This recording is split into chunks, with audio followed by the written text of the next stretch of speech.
So, we were going to tell you about this beautiful building behind us, the Brighton Pavilion, and just then there's a protest going on behind us, so we're just going to watch this instead and see what's up.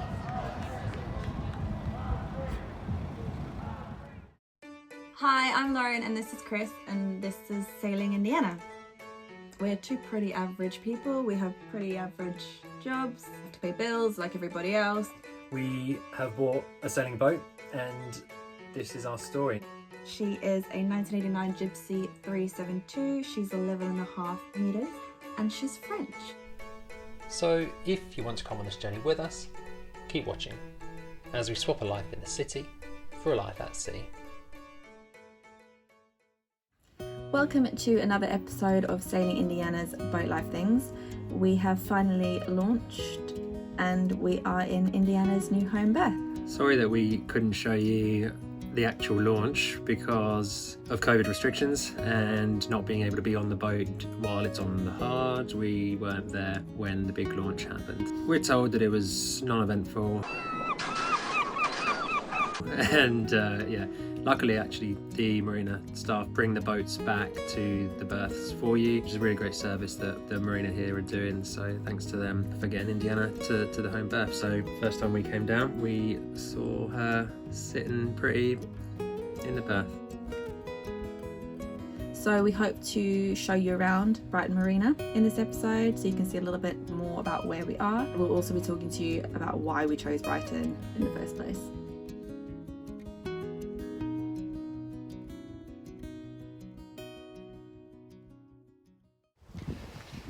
Today we're going to give you a little tour of Brighton. Cold? It's a little bit cold, it's not too bad. This is the Marina, I think you've seen that before. We're just going to go to the pier and probably the Laines and get some chips and see what we can find. Brighton Marina is an artificial marina. It features a working harbour and residential housing alongside a variety of leisure and retail activities. The construction of the marina took place between 1971 and 1979. It covers an area of approximately 127 acres and is the largest in the UK. The marina was officially opened by Queen Elizabeth II on the 31st of May 1979. Now for those of you who haven't been to the UK before, you might not know what we're on about, but we've just figured out the Brighton Marina has a Wetherspoons. The most amazing breakfast you can get, dirt cheap, pints probably £3, which makes a difference than £6 in London. Unfortunately, due to COVID restrictions, Wetherspoons will remain closed for the foreseeable future. For those of you who are interested, Brighton Marina has all the amenities. There's a Nando's. Another star attraction of Brighton Marina. In the distance, the golden arches of Mickey D's. Everyone loves a film. Oh. There's quite a big rejuvenation project going on here. Transforming what is currently pretty derelict. Welcome to the Marina. Into God knows what, some gentrified area I'm sure. Watch out, get spin down the look here. at the camera and look at this at the same time.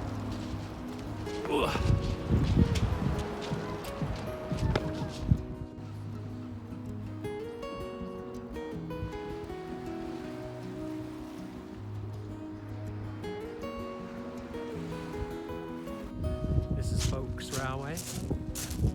Volks Railway is the oldest operating electric railway in the UK. Doesn't look like it's operating today though. Little outdoor gym back there as well.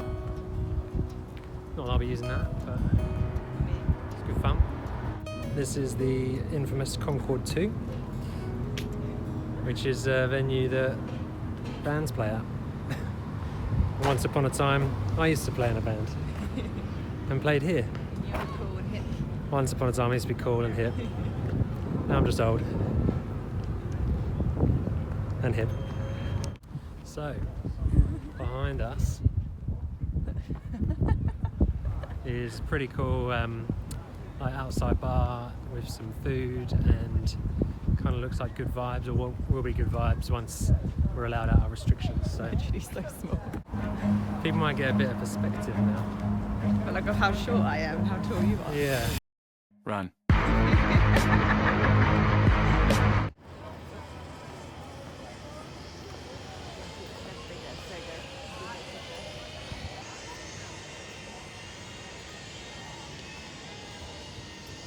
What do you reckon? I'm up for it. You up for it? We'll see. So we made it to our first stop, which is Brighton Pier. Currently closed because of the COVID restrictions, but there it is. Not much else to say. Not much else going on, but yeah, the promenade's actually really busy. It's the first weekend that people have been able to get out and about, and I think everyone's taken full advantage of that, so why not?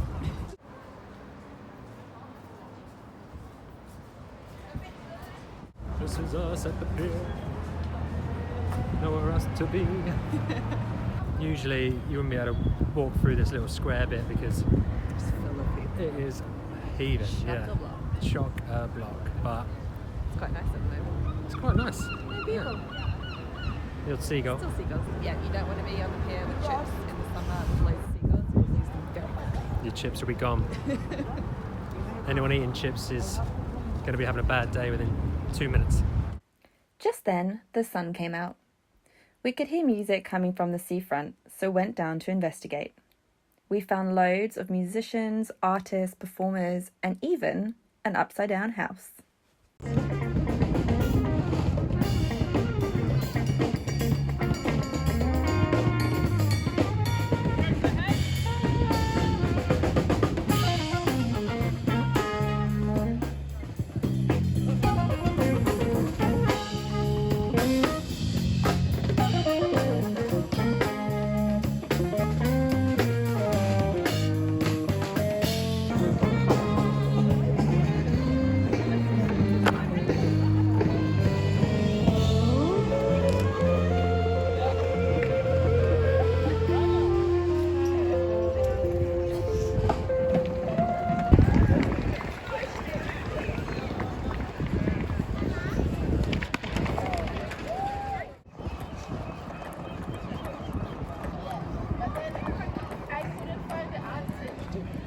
Ew.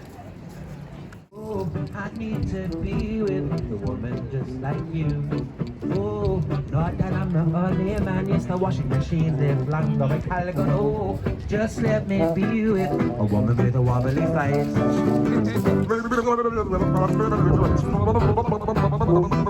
Mysterious girl, I wanna get close to you.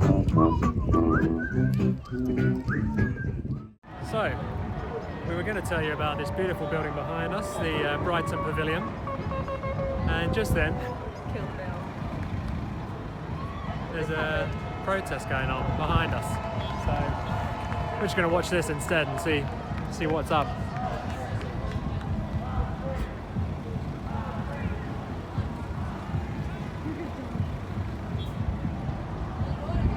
It's about defending the rights of protests. So there was recently a bill passed in the country that gave police the power to stop a protest for being noisy, for example, which is just ridiculous in my opinion, in our opinion. So yeah, all power to them, really.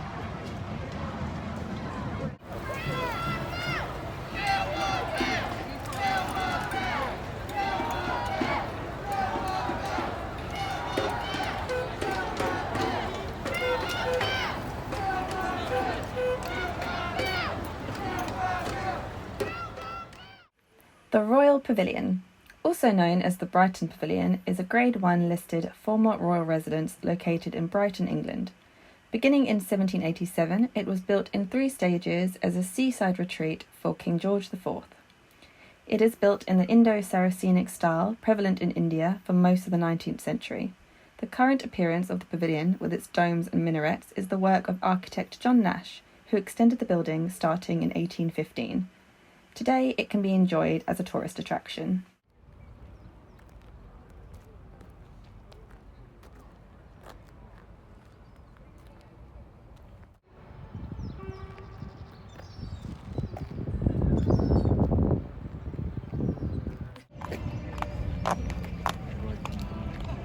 And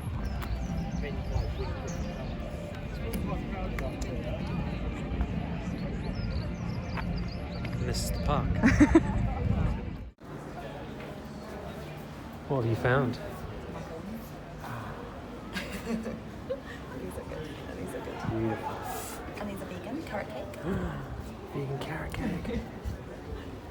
And that was a... What do you want to do? Yeah. Yeah. Let's go and have a look.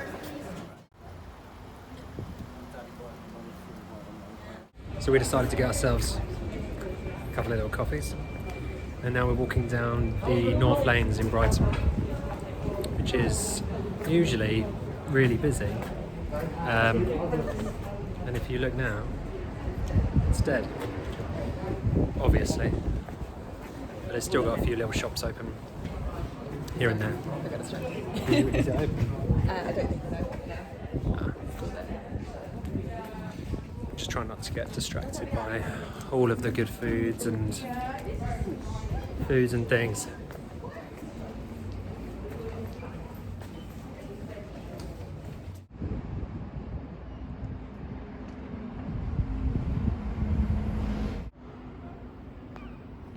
Hey.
Now that we've completed step 1 of the plan by moving her from Norfolk to Brighton, we want to talk you through, sort of our next part, next phase, next plan, Yeah. next step. Being on the south coast of the UK is a great opportunity to keep learning how to sail and improve and build our knowledge. Yeah, that's the idea really. Spend the next year going up and down. To start with, maybe initially the first time we take the boat out will be us and probably another skipper to get our bearings with Indiana and see what we can do, and then see how far we can get, which means traveling to a different marina, for example. That would be stage 1.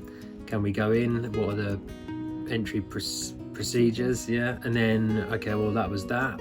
Let's come back, and now we plan a route to see the next place, and so we can hopefully get further and further afield down the south coast and build our knowledge in different conditions and different locations, and hopefully at the same time be near enough and have a home berth, be near enough to somewhere where we can get work done while we're doing it. So yeah, so we're never too far away from somewhere that we can stop off and keep the work going. So obviously Brighton being the home base, I suppose, for the next year, and that should allow us to do what we need to do in terms of boat jobs, learning, knowledge, and then who knows.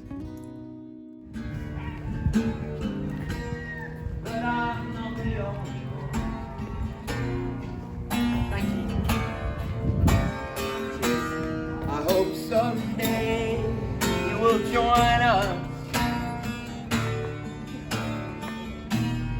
and the world will be as one. Thank you.